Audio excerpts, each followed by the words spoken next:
오늘 은혜 받을 하나님의 말씀은 고린도전서 12장 7절에서 11절입니다. 고린도전서 12장 7절 말씀. 각 사람에게 성령의 나타남을 주심은 유익하게 하려 하심이라. 어떤 이에게는 성령으로 말미암아 지혜의 말씀을, 어떤 이에게는 같은 성령을 따라 지식의 말씀을, 다른 이에게는 같은 성령으로 믿음을, 어떤 이에게는 한 성령으로 병 고치는 은사를, 어떤 이에게는 능력 행함을, 어떤 이에게는 예언함을, 어떤 이에게는 영들 분별함을, 다른 이에게는 각종 방언 말함을, 어떤 이에게는 성령 방언들 통역함을 주시나니 이 모든 일은 같은 한 성령이 행하사 그 뜻대로 각 사람에게 나눠 주시느니라. 아멘. 오늘 은혜 받을 말씀의 제목은 계시의 은사입니다. 우리가 먼저 주일에는 성령의 은사에 대해서 이 전체적으로 우리가 살펴보았죠. 자, 성령의 은사에는 우리가 꼭 이렇게 나타나는 은사뿐만이 아니라 생활의 은사도 있고, 이 성령의 나타남의 은사도 있고, 또 직책의 은사도 있다, 이렇게 했었어요. 근데 오늘은 이 나타남의 은사, 9가지의 은사 중에 계시의 은사, 9가지의 은사를 크게 3가지로 분류할 수 있다 그랬죠. 계시의 은사, 계시의 은사는 하나님이 열어 보여 주어야 하는, 하나님이 특별히 알게 하여야 하는 그러한 은사. 계시의 은사는 지식의 은사, 지혜의 은사, 영분별의 은사가 있다 그랬어요. 또 발성에서는 소리 나는 거죠. 방언과 통역함과 예언함. 또 큰 권능이 행해지는, 능력이 행해지는 권능의 은사는 능력 행함의 은사, 병 고치는 은사, 믿음의 은사, 이렇게 9가지를 3가지로 분류해 보았어요. 그 중에서 오늘은 계시의 은사, 즉 하나님이 열어 보여주지 않으면 도저히 알 수 없는 하나님의 지식이 이 은사로 나타나는 것을 의미하게 되는데, 바로 이 계시라는 말은 가렸던 것을 벗기다. 그러면 가려진 것이 벗겨져요. 그럼 보여지는 거예요. 또 감추었던 것이 드러나. 감추어져서 누구도 모르는데 하나님은 다 아시니까 그것을 드러나게 하는 것이죠. 자, 이러한 계시의 은사의 첫 번째는 지식의 은사입니다. 우린 지식 그러면 아는 거예요. 아는 것은 배워서 아는 거, 공부해서 아는 거, 이런 것이 있지만 우리가 그런 것을 의미하는 것이 아니라 인간의 노력이나 어떠한 연구로 이루어지는 결과가 아니라 하나님이 그냥 초자연적으로 알게 하시는 그러한 것이 지식의 은사인 것입니다. 그래서 하나님으로부터 오는 초자연적인 그러한 지식으로 하나님의 지식이 그냥 우리에게 전달되는 거예요. 하나님이 알게 하시는 거예요. 그러니까 하나님이 그냥 감추한 것을 열어 보여주는 거예요. 그러니까 지식의 은사가 작동될 때는 어떻게 될까요? 다른 사람의 어떤 감추었던 비밀을 알게 되는 거예요. 그러면 저 사람은 지식의 은사가 있으니까 다 알겠구나. 그러진 않아요. 하나님은 인격의 하나님이기 때문에 필요에 따라서만 감추은 것을 드러내 주시지, 저 사람은 다 지식의 은사가 있으니까 나의 숨겨진 비밀을 다 알면 난 창피해서 어떡해. 절대로 그렇지 않아요. 인격의 하나님은 그 사람에게 알맞게 필요에 따라 하시지, 결코 아무거나 막 드러내서, 어떤 사람은 지식의 은사보다 난 다 알아, 비밀을 다 알아, 까불지 마, 막 이런 식으로 공갈 놓는 사람들이 있어요. 그런 사람은 절대로 아는 것이 아니야. 그런 사람들은 교만을 통하여 사단이 역사하고 있다고 봐야 됩니다. 그래서 하나님은 인격의 하나님이기 때문에 언제나 나를 보호하시고 나를 지켜주셔요. 그러나 상대방의 지식의 은사를 통해서 나의 어떤 감추어진 것을 지적할 때에는 하나님이 나에게 은혜를 주시고 하나님이 나의 믿음의 성장을 시키기 위해서 한다는 사실을 우리가 깨닫고, 그것도 뭡니까? 하나님의 은혜구나, 이렇게 받아들인 자가 되어야 될 줄로 믿습니다. 자, 그래서 성경의 예를 보면 성경에 그런 것이 있냐, 어떤 것이냐, 대간절 그것이. 그러면 우리는 가나안 땅을 이스라엘 백성들이 점령할 때 여호수아를 정말 하나님이 세우셔서 여리고성을, 맨 처음 가나안 땅의 견고한 선 여리고성을 무너뜨립니다.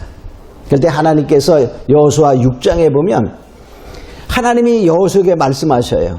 너희들은 매일 여리고성을 한 바퀴씩 6번 돌아라. 이렇게 말해. 마지막 날은 몇 번? 7번 돌아라. 그렇게 말하죠. 제사장이 앞에 서고, 그리고서 마지막 돌을 때 뭐 하라고요? 큰 나팔을 불며, 나팔을 길게 불고 온 백성은 소리를 지르라. 그게 바로 여리고성의 함락작전이야. 우리가 생각하면 어떻게 해? 좀 이상해. 그러니까 견고한 성을 어떻게 함락해야 될까 하고, 여호수아는 여호수아 나름대로 맨 처음에 머리를 써서 뭘 보내죠? 정탐꾼을 보내요. 정탐꾼을 보냈을 때에는 돌아왔을 때 거기에 왜 보냈냐고 보면 함락과는 전혀 상관이 없어. 그죠? 라합이라는 기생과 그 가족을 구원하기 위한 하나님의 모략으로 하나님께서 정탐꾼을 보낸 거예요. 그러니까 함락과는 전혀 관계없어요. 하나님이 여리고성을 어떻게 함락하냐 하는 그 함락의 지식을 여호수아에게 가르쳐 주는 거예요. 그 초자연적인 지식. 이것이 바로 지식의 은사예요. 또 이제 그 다음에 또 어떤 것이 있었죠? 아이성을 공략하려는데, 아이성은 여호수아가 정탐꾼을 보내보니까 정탐에 와서 보고가 그래요. 이건 여호수아 8장에 나와요.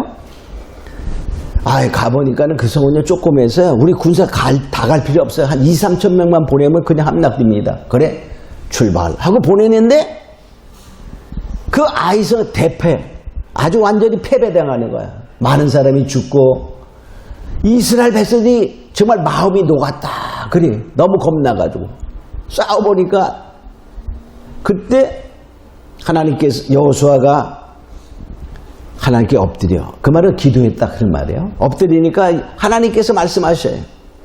왜 너네가 이렇게 대패했냐? 왜 패배했냐? 패배한 원인은 너희의 죄 때문이다. 이렇게 말해요. 그러면서 해결 방법을 가르쳐 줍니다.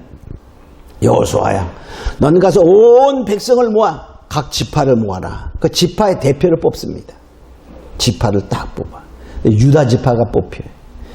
그리고 거기에 족속, 유다 지파 다 모여 그 족속을 뽑아. 근데 세라 족속이 딱 뽑힙니다. 그 다음에 가족을 뽑아. 삽디 가족이 뽑혀.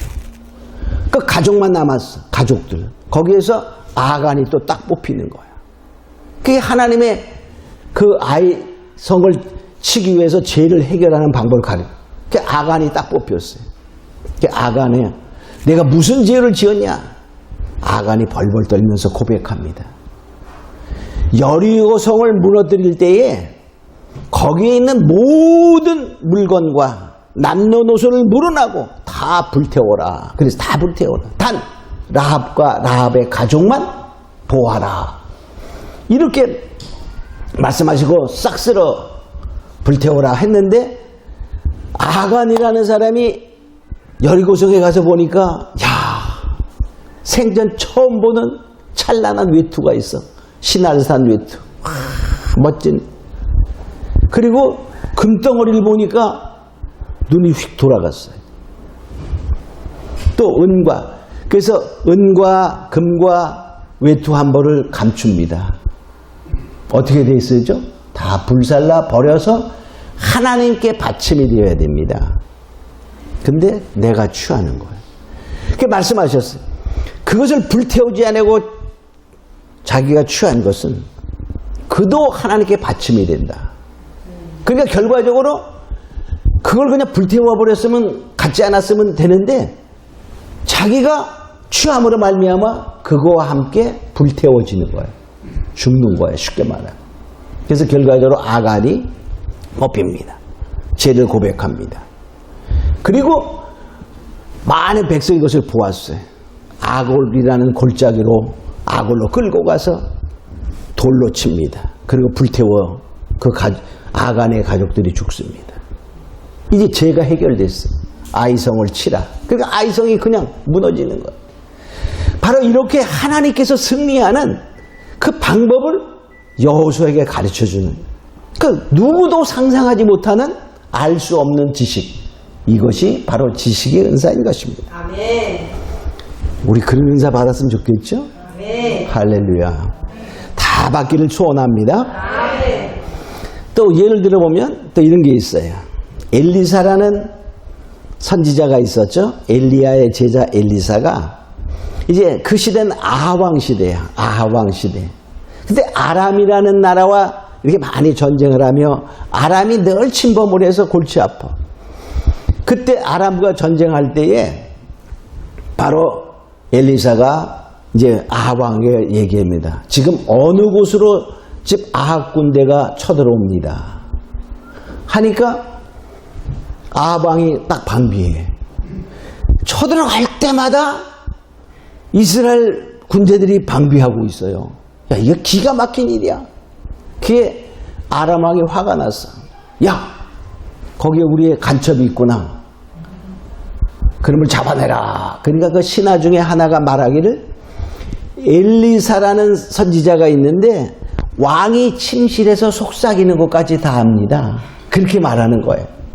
그럼 뭡니까? 하나님이 하나님의 지식을 엘리사에게 주어서 나라를 방비하게 하는 그러한 것이 바로 이제 열왕기하 6장에 나오죠.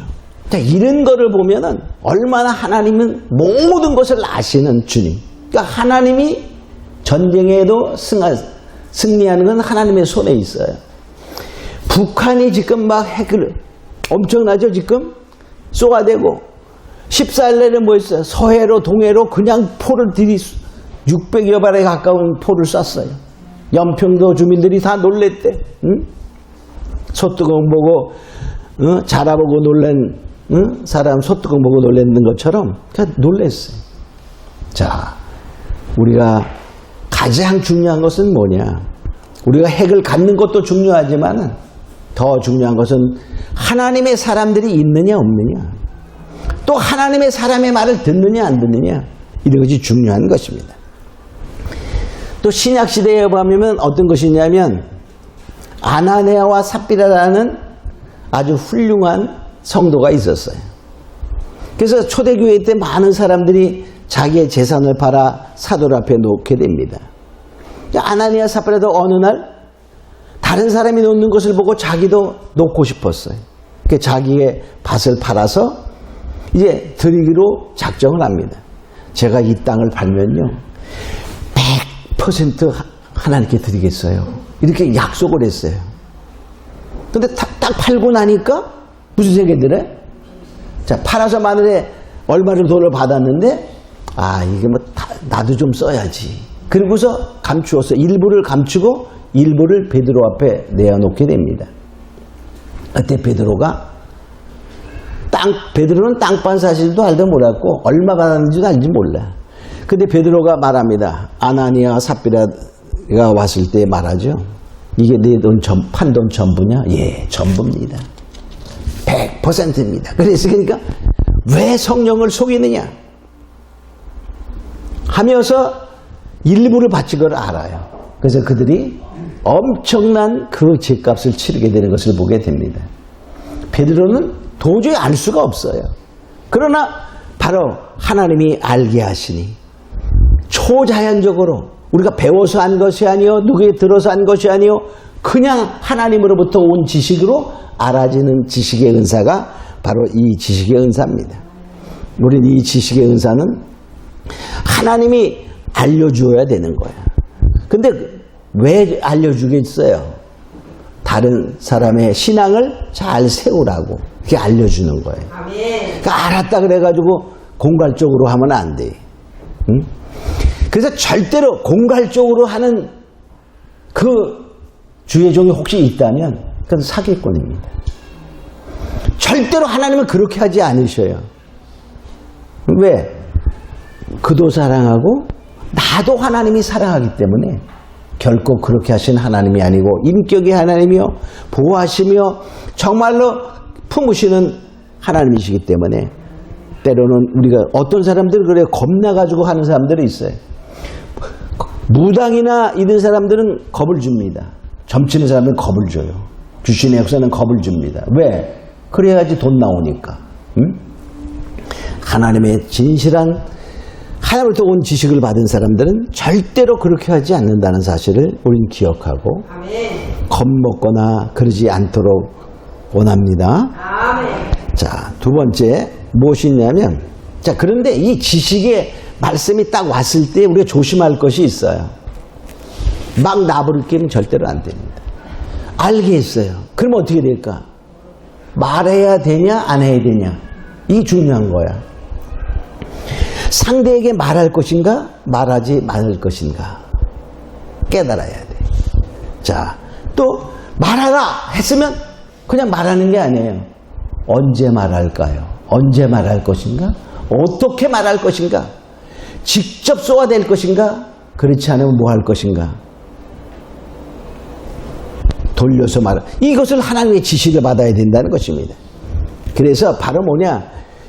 이 지식의 말씀도 중요하지만 또 중요한 것은 그 지식을 어떻게 활용하냐 하는 지혜의 말씀이 필요한 거예요. 네. 그래서 우린 지식의 은사를 받고 또한 뭐냐? 두 번째, 지혜의 말씀의 은사를 받아야 되는 거예요. 두 번째, 지혜의 말씀의 은사는 바로 이 지혜는 지식을 사용하여, 우리가 알아졌어, 이제. 이 지식을 활용하여 문제를 어떻게 해결하고 하는 방법과 수단을 의미하게 되는 것입니다.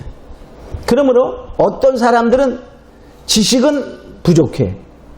아는 것이 적어. 그런데도 어떻게 해? 지혜가 많아가지고 아주 지혜롭게 여러 가지 활용하는 지혜로운 사람들이 있어요. 자, 그래서 결과적으로, 그런데 어떤 사람들도 반대야. 지식은 많아. 지식은 많은데 활용을 잘 못해. 지혜가 없어서. 제가 만일에 어떤 상대방이 이렇게 있는데 어떤 지식의 은사가 왔어요. 근데 하나님의 말씀은 한 달 뒤에 그와 어떤 것을 하고서 말하라. 이것이 만약 하나님의 원이었는데 내가 아이고 깨달아지니까 너무 기뻐. 그죠?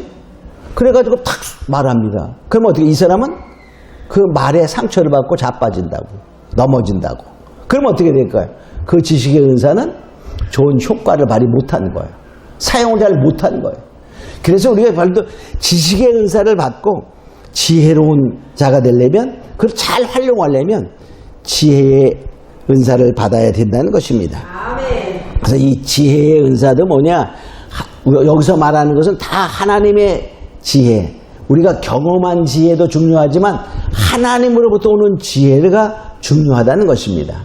그래서 지식의 은사를 받고 지혜의 말씀의 은사를 또한 받아야 되는 것이죠. 아멘. 자, 한 예를 들어보겠어요. 성경의 예를 들어본다면 열왕기상 3장에 보면은 솔로몬이 이제 1000번제를 드리니 하나님이 꿈속에 나타나시죠. 그래서 뭐라고 말하죠? 내가 뭘 원하니?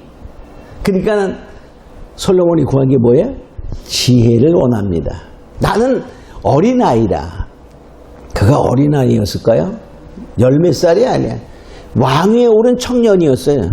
장가 갔을까? 갔지요. 다 어른이야. 그 어린아이는 정말 난 지혜가 부족합니다. 그런 의미의 겸손의 말이라고 보면 됩니다. 그래서 지혜를 구합니다. 이 백성을 다스리기 위해 지혜가 필요합니다. 지혜를 주세요. 그래, 내가 지혜를 주겠다. 내가 다른 것을 부도 구하지 않고 장수도 구하지 않았으니, 지혜를 구했으니 지혜뿐만이 아니라 부도 주고 영광도 주고 장수 다 주겠다 말씀하십니다. 자, 그런데 그리고 지혜를 왔을까 안 왔을까? 아, 솔로몬이 그때 지혜 왔을까 안 왔을까요? 지혜가 왔어요. 갑자기 그 다음에 무슨 사건이 벌어지냐면 어느 여인 둘이 찾아옵니다. 여인 둘이 찾아와 가지고 한다는 얘기가, 한 아이를 놓고 이게 내 아이입니다. 또 한 여자는 이게 내 아이입니다. 이렇게 말해요. 근데 상황은 두 아이가 같이 어머니하고 자다가 한 여자가 이 깔아뭉갰어. 그래서 그 아이가 죽었어. 그래서 이렇게 바꿔놨어. 이 한 여인이 일어나 보니까 옆 아이가 죽었어요. 자기 한 줄 봤더니 아니고 바꿔놨어. 그래서 싸움이 벌어진 거야. 자, 그때 다 우기니까 어떻게 할 수가 없어요. 그래서 솔로몬 왕이 뭐 하죠? 야, 큰 칼 하나 갖고 와. 좀 신하게 말하면 저 아이를 산채로 쫙 잘라라. 반을 잘라서 하나는 이 여인에게, 둘 다 어머니가 말하니까 하나는 저 여인에게 주라. 이렇게 말했어요. 그랬더니 한 여인이 말합니다. 아이고, 죽이지 마세요. 저 여인 거 맞습니다. 죽이지 말고 저 여인에게 주세요. 이렇게 말해요. 한 여인은 예, 맞습니다. 잘라서 주세요. 잘라서 주세요. 그렇게 말하는 거예요. 그러니까 솔로몬이 딱 알았죠. 누가 어머니까? 우리도 알겠죠? 누가 어머니까? 저 여인에게 주세요. 한 그 아이를 살리고자 하는 그 여인의 말이 어머니의 말이었어요. 그래서 이 여인에게 주라. 이렇게 재판을 하는 거 사람들이 놀랐습니다. 자, 우리가 이러한 것을 보면서 그 지혜는 그 상황 속에서 문제를 해결하는 방법과 수단이다라는 사실을 알아야 됩니다. 자, 바로 지혜라는 것은 그거예요. 우리가 지혜로운 자는 그 하나님의 지혜는 이 세상의 지혜와 비교가 안 되는 거예요. 우리 지혜로운 자가 되시면 축원합니다. 또 어떤 일이 있냐면, 자, 이런 것이 있지요. 자, 제사장과 바리새인들이 예수님을 시험합니다. 예수님께 와가지고서 막 어떻게 하면 올무를 씌울까 하고서 하는 문제들이 나오는 때 예수님이 대답하는 것 중에 마태복음 21장 23절로 27절에 보면 예수님이 하는 일들을 보면서 제사장들이 이렇게 말해요. 내가 무슨 권세로 이런 일을 해나? 이게 막 반문합니다. 그러니까 만약에 예수님이 내가 하늘에서 하늘 권세로 한다 그러면 다 사람으로서 하나님이라 말한다면서 핍박할 거예요. 그죠? 또 사람으로서 한다 그러면 어떻게 됐을까요? 이 사람인 주제에 이딴 일 하고 있어 하고 막 또 돌로 칠 수 있어요. 주님이 말씀하십니다. 세례 요한이 무슨 권세로 세례를 베푸느냐? 요한의 세례가 하늘로서냐 사람으로서냐? 딱 질문하니까 그들이 대답을 못합니다. 사람으로서다 하면은 많은 사람이 선지자라고 여기기 때문에 많은 백성이 반란을 일으킬까봐 말 못하고, 하늘로서다라고 말하면 너는 왜 하늘로서 왔는데 세례 안 받아? 이렇게 말할까봐 대답을 못하는 아주 지혜. 그러니까 너희들이 그 말을 하지 않으면 나도 너희에게 말하지 않겠다. 이렇게 하며 그 질문을 우리가 답변하는 것을 보게 됩니다. 또 마태복음 22장 15절로 22절에 보면 납세, 세를 내는 것이 로마 황제 가이사에게 냅니까? 하나님께 냅니까? 하고 바리새인과 제사장들이 와서 물어봅니다. 그때 주님이 만일의 경우에 가이사에게 내라 그러면 어떻게 될까요? 하나님의 우리 사람인데 하면 또 비판하고, 또 만일에 하나님께 내라 그러면 로마 역적이다 이렇게 몰아낼 거예요. 그래서 주님이 말씀한, 자, 그 돈을 가져와 봐라. 돈의 그림이 뭐가 있냐? 예, 가이사에게. 그러니까 주님 말씀, 가이사의 것은 가이사에게, 하나님의 것은 하나님에게.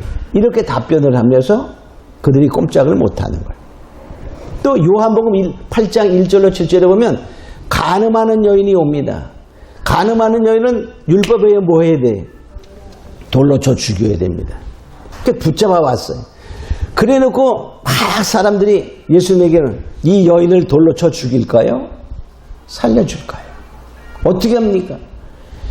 돌로 그때 말합니다. 주님 뭐라고 말씀하시죠? 자, 글을 따면서 하시는 말씀이 누구든지 죄 없는 자가 돌로 치라 이렇게 말합니다. 만일에 돌로 치지 말고 용서하라 그러면 뭐라고 말할까요? 사람들이 율법을 어긴다 라고 예수님을 핍박할 것이고, 만일의 경우에 또 제가 금방 뭐라고 말했지? 돌로 쳐라 그러면은 돌로 쳐라 그러면 어떻게 될까요? 아예 하나님의 사랑을 외치면서 돌로 치라고 말하면 말이 안 되잖아요. 그러니까 이렇게 말해도 안 되고 저렇게 말해도 안 돼. 그러니까 결과적으로 뭐냐? 주님이 말씀은 누구든지 죄 없는 자는 돌로 치라. 그러면서 글을 땅바닥에 썼어. 땅바닥에 쓴 것이 무엇인지 모르지만은 주님의 권능과 능력과 모든 것을 아시기 때문에 주님이 아마도 그 순간에 지식의 은사를 싹 그들에게 부었는지도 몰라. 순간적으로 자기의 죄가 확 다 드러나는 거야. 돌로 칠 자가 아무도 없어. 다 갔다 다 도망갑니다. 자, 이러한 슬기로운 지혜가 그 상황 속에서 얼마큼 우리가 할 수 있나 이런 것을 알 수 있지요. 자, 이런 것을 보면서 우리의 지혜의 은사는 우리의 삶을 어떻게 더 풍요롭게 지혜롭게 우리가 살아가는 자가 되게 한다는 것입니다. 아멘. 그래서 지식의 은사를 하나님으로부터 받아 안 뒤에는 그것을 어떻게 잘 활용하냐는 지혜의 또한 은사가 있어야 된다는 것이죠. 그래서 우리가 이렇게 다른 사람과 이야기하고 그럴 때에도 좀 어렵거나 대답이 잘 안 나오면 순간적으로 기도하세요. 순간적으로 기도하면 특별히 복음을 전할 때거나 뭐 그럴 때는 하나님이 그 지혜를 주는 거예요. 그래서 지혜를 구하는 자가 되었음을 축원합니다. 그래서 우리는 뭐냐, 이런 은사는 사모하는 마음과 구하는 자세가 필요합니다. 고린도서 14장 1절이면 사랑을 따라 구하라. 신령한 것을 사모하라. 신령한 것을 사모하되 그 말이에요. 특별히 예언하기를 구하라. 예언하기를 구하라. 구하라. 그러니까 너무 지식의 은사를 구하라. 내가 특별히 원하는 게 있습니까? 예언의 은사는 예언의 은사를 구하는. 지식의 은사입니까? 지식의 은사를 구하라. 근데 사랑을 따라 구하라. 하나님의 사랑을 베풀기 위해서, 사랑을 실천하기 위해서 우리가 구하는 자가 되고 사모하는 자가 되고, 할렐루야, 자기의 필요를 따라 구하는 자에게 하나님이 주시겠다고 약속하시는 것입니다.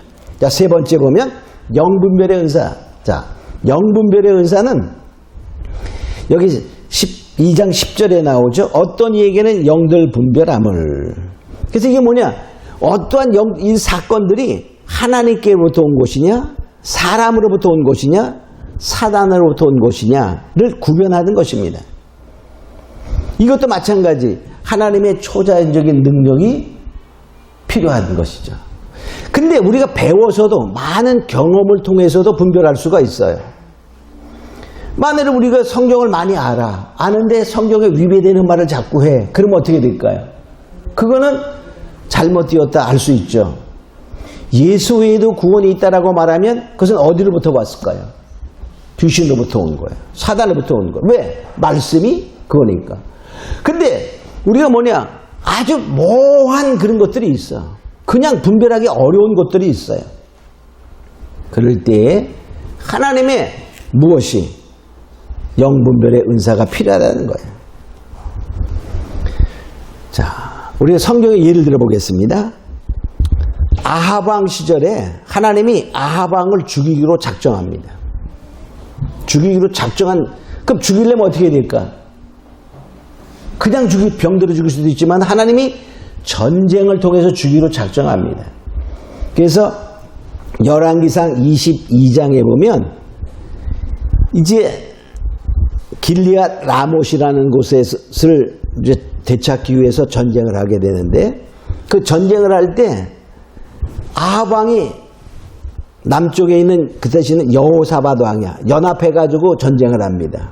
자, 그럴 때 이제 선지자들을 불러, 많은 선지자들 불러서 물어봅니다. 야, 지금 누굴 불렀다고요? 선지자를 부른 거야. 거짓 선지자를 부른 게 아닙니다. 선지자를 부른 거야. 불러서, 야, 내가 지금 이 길리앗 라못으로 가서 전쟁을 해야 되냐? 이기겠냐? 이렇게 물어봅니다. 많은 선지자들이 와서 하는 얘기가, 왕이여 올라가소서. 왕의 손에 그것을 붙이시리이다. 하나님이 말씀하십니다. 이렇게 말하는 거야. 선지자가 200명이 있으면 199명이 그렇게 말해요. 믿어야 될까? 안 믿어야 될까? 지금 마늘에 200명의 목사가 있는데 마늘에 150명만 이거 1번입니다. 그럼 2번이라고 말하는 사람은 어떻게 될까? 저건 가짜야. 이렇게 되잖아. 그죠? 자, 그런데 200명 중에 199명이 올라가셔서 승리합니다. 이렇게 말해요. 그때 마지막으로 미가야 선지자를 부릅니다. 미가야 선지자를 불렀을 때 이렇게 말해요. 미가야가.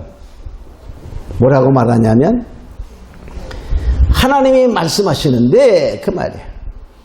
주위에 많은 그 천사들이 서 있고 하나님 말씀 누가 길리앗 라못에서 아합을 깨어 죽게 할꼬. 그때 한 영이 말해요.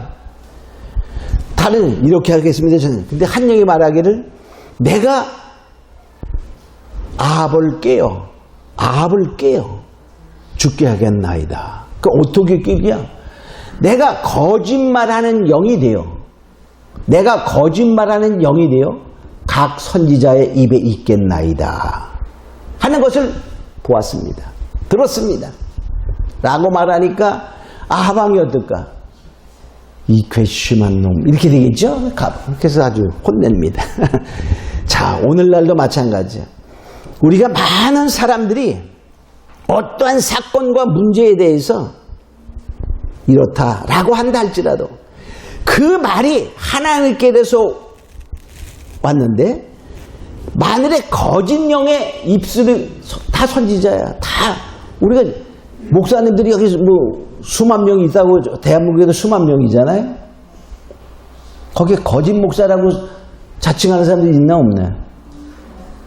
저 사람은 거짓 이거 아니 다 그냥 선지자. 그 중에 어떨 때는 뭐 했을까? 좋은 말 맞는 말도 했어요. 근데 그때의 거짓 영의 역사를 통하여 거짓 영의 입술에 들어가 거짓을 이어나게 된다는 것입니다. 우리가 이런 것을 알고 정말 더욱더 주님 안에 분별할 수 있는, 그러니까 잘 모르면 뭐 해야 돼? 말씀에 비추어도 내가 아는 지식을 알 수 없다. 그럴 때 이 은사가 필요한 거예요. 자, 우리가 또 하나는 보면요, 이런 것이 있죠.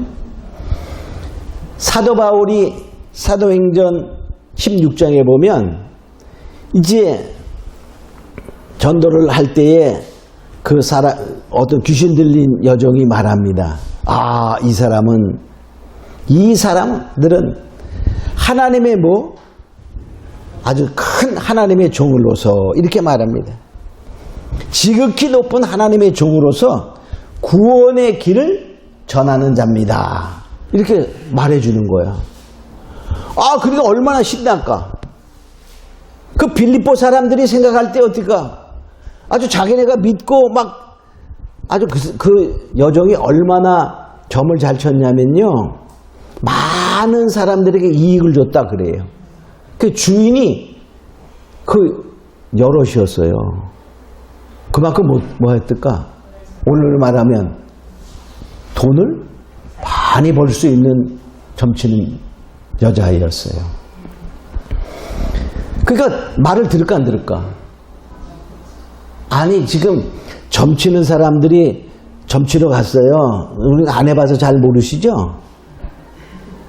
다 아는데 모른 척 하시나? 자, 그런데 결과적으로 뭐냐? 우리가 인간적으로 생각해보면 어떨까요? 인간적으로 생각하면 괜찮잖아. 자기 선전해 주니까. 근데 바울은 마음이 괴로웠어. 왜 괴로웠을까요? 그 여인이 그 귀신이 시키는 대로 하는 것을 보면서 자기들을 선전하는 것, 이들은 지극히 높으신 하나님의 종으로 구원의 길을 전하는 자입니다 라는 말하는 것은 좋은 말이었다고 볼 수도 있지만은 그 여자에게 역사하는 귀신이 더럽고 그 귀신에 끌려가는 모습을 보면서 마음이 괴로워 그 여종에 들어있는 귀신을 예수의 이름으로 그래서 떠나가. 그러니까 이제 점치는 능력이 없어졌어요. 그래서 또한 문제가 발생하는 것을 보게 되지요. 자, 이런 것을 보면서 우리는 뭐냐? 그 분별에 인간적으로 생각하면 알 수가 없어요. 또 하나 보면 예수님께서 베드로에게 사단아 뒤로 올라가라 한 사건이 있죠. 그게 뭐였죠? 이제 예수님이 내가 누구냐 이런 질문 속에서 주는 그리스도여 살아계신 하나님의 아들입니다 라는 베드로의 고백을 칭찬한 후에 주님 말씀하셔. 내가 이제 제사장들과 바리새인 이런 사람들에게 죽임을 당하고 3일 만에 부활하리라 이렇게 말하니까 베드로가 말합니다. 주님 그리하지 마옵소서. 결코 이 일이 주님께 미치지 못하겠나이다 라고 말할 때 주님이 사단아 뒤로 물러가라 이렇게 말했어요.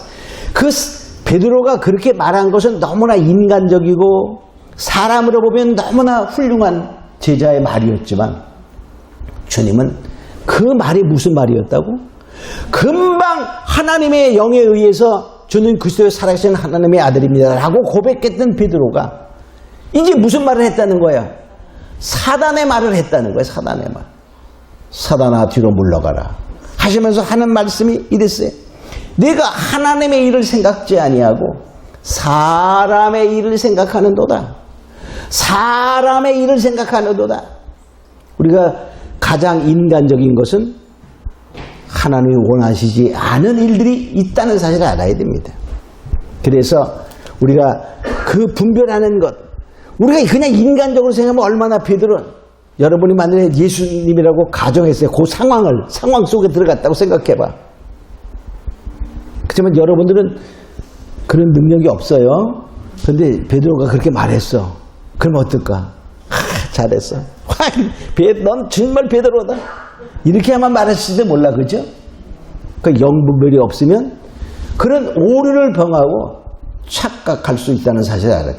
그러니까 사단의 역사를 인간적인 면에서만 생각한다면 우리가 사단의 역사를 하나님의 역사로 착각하며 우리가 잘못 길을 갈 수 있다는 사실을 기억하고 우리는 이러한 세 가지의 은사, 계시 하나님이 보여주셔야 하는 하나님이 감추었던 것을 드러내는 그러한 계시의 은사, 지식의 은사, 지혜의 은사, 영분별의 은사 다 오기를 사모하는 마음으로 잠깐 같이 기도하도록 합니다. 고마르고 하신 아버지 하나님 감사합니다. 이제 우리는 성령의 나타남의 은사 중에 오늘 계시의 은사에 대해서 은혜를 나눴습니다. 우리 모든 사람 사모하며 간절히 구하는 사랑하는 손들에게 이 세 가지의 계시의 은사, 지식의 말씀의 은사, 지혜의 말씀의 은사, 영분별의 은사를 허락하여 주시옵소서. 감사하고 믿사오며 예수님의 이름으로 기도합니다. 아멘.